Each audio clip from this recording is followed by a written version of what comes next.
Hi, Inga here. So I finally worked out how to make a delicious and very neutral tasting soy milk without any milk maker, right? So if you haven't got a milk maker, this is an episode for you where I show you how you can make a delicious tasting soy milk with no beanie taste in your blender and in your pot. So let's begin. I've got 1 cup, 1 full normal cup or 2 mini cups here for my pot and the blender as well. So I'm gonna now drain these. They've soaked overnight, just actually over that, and then rinse it, and then we'll start. So now I've got my soaked and drained beans in the pot. So this is the whole lot, 1 cup of soaked beans. For this one, I'm gonna add just about 1 litre and 200 ml of water. It doesn't really matter how much water you put at this stage, it just needs to cover the beans quite comfortably. Putting it on manual, we need to get this to boil, and to boil for 10 minutes before we drain the water out. The beans got to the boiling point, and I'm gonna set it for 10 minutes. It's been 10 minutes. The beans have been simmering, so I took them off the heat, and we're gonna now pour this off and rinse them in cold water. I rinsed the beans. I took out any loose skins I saw. So I'm gonna add all of my soybeans into my blender. And I boiled 1 litre of water here, which I'm gonna pour onto the beans. And we're gonna blend this for a couple of minutes. So I blended this for 1.5 minutes. That was enough. So into the pot. And then I top up with another litre of boiling water here. So that should give us about 2 litres of milk total.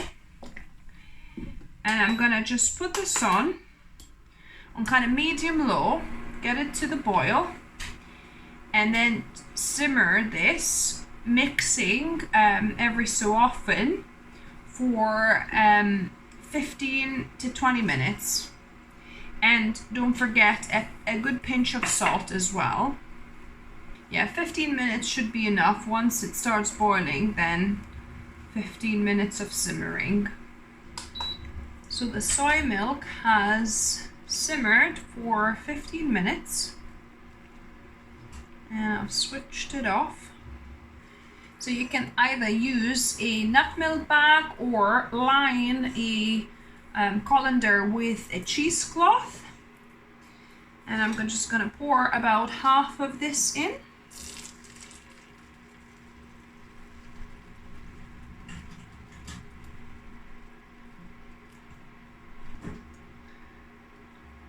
And let gravity do its work to begin with, and it'll kind of cool down a little bit, and then you can kind of agitate the milk and okara with a spoon as well to filter out quicker. The mixture has cooled down a bit, so I'm gonna just help it drain faster by agitating the soy pulp at the bottom of this. Because I have ground the beans, soybeans, quite finely, it's taking a little while for the milk to drain even when I'm agitating it. So perhaps to speed things up, don't grind your soybeans as fine. Maybe use 30 to 45 seconds to blend them rather than 1.5 minutes. That way, you know, the milk will drain a little bit faster. Yes, perhaps you're not going to extract as much, but it should still be enough, and not take too long to drain the okara. Now the okara is dry enough, I'm gonna just put it in a bowl.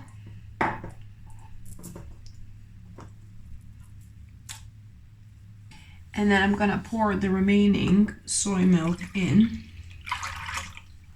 At the end, to speed the process, because the mixture has cooled down, you could just gather your muslin cloth and just squeeze it out, the remaining milk that way.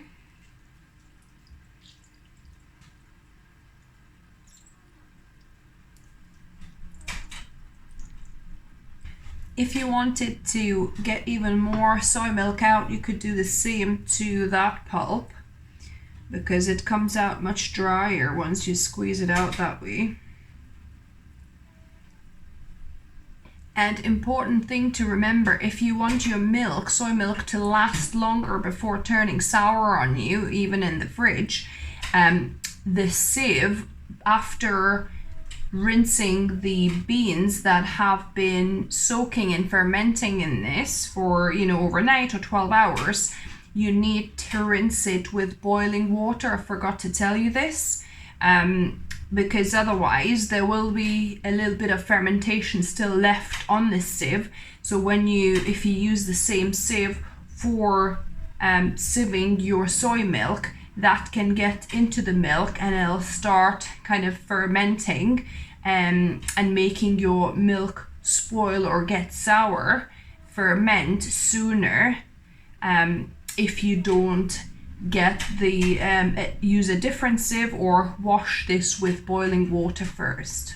So we ended up with 1 liter 400 ml of soy milk, so not quite 2 liters, because some of it stayed in the okara and some of it evaporated as it was cooking. So you could probably add a little bit more hot water initially to get more soy milk. But yeah, this milk looks nice and creamy, similar to the one I get with Meomat, but amount you definitely get more if you use a milk maker than making it yourself like that. Now I'm gonna put this in the fridge to cool down and we'll taste test it. The milk has chilled in the fridge overnight, and as you can see, there's like a bit of a yellow film here at the top.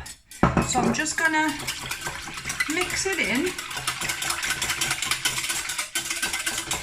This is just, I think, the milk fat kind of separated on the top. So I'm just gonna pour some in a glass and we're gonna taste test it.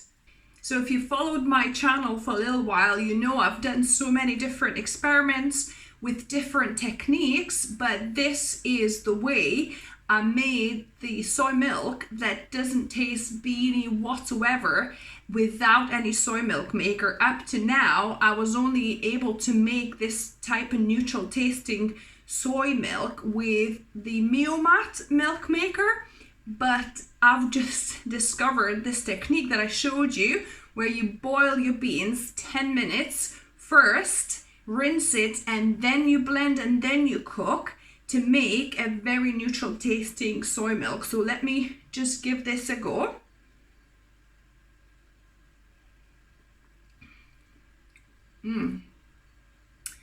Nice and creamy, because I've used 1 cup of soy milk to make about 1.5 liters of soy milk, and it is kind of nice and creamy. If you wanted to make more, maybe about 2 liters of soy milk, it wouldn't be as, thick and creamy as this one is. But this is really delicious, and it's so neutral tasting. There is no beany flavor at all. So I think that the key is boiling your beans for the first 10 minutes and then pouring out and rinsing the beans, because all that beany taste goes away that way, and also adding a pinch of salt when you're cooking the resulting kind of soybean slurry, if you like, I think also helps with the beany taste. So yeah, so let me know if you try this, what you thought of it. I love reading your comments down below. If you like the video, give me a thumbs up. If you're new to the channel, welcome and subscribe for more videos. I upload weekly videos for you guys, either on whole food plant-based recipes or healthy lifestyle tips, kitchen experiments, and as always, remember, food is fuel, so be mindful of what you put in your body. Until next time.